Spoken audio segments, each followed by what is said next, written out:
sana Jean Charleroi. Watu wasimpe pressure kivipi? Kwa sababu yani mimi binafsi Jean Charleroi ikitokea amemaliza ligi ajawa mfungaji bora, sioni kosa lake.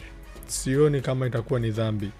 Jean Charleroi yeye anachotakiwa kwa nafasi anayocheza ni kusaidia timu ipate matokeo mazuri.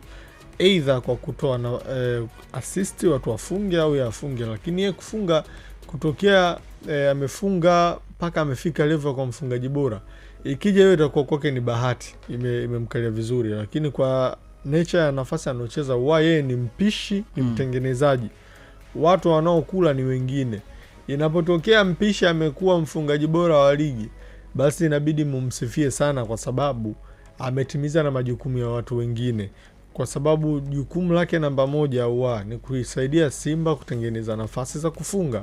Inapotokea yeye yuko kwenye nafasi ya sawa atafunga, lakini yeye sio kipaumbele kwa watu ambao wametazamiwa wafunge kila mchezo kwa mfano. Kwa unavyomwona yeye analijua hilo?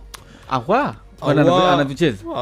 Kwa level aliyopo yeye anajijua kama jukumu lake namba moja ni kutengeneza nafasi Simba ishinde.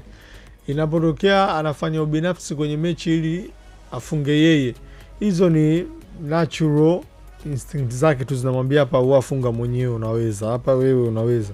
Na ni aina wachezaji ambao wamekuja Simba kupafanya kama daraja la wao kucheza na kisha waondoke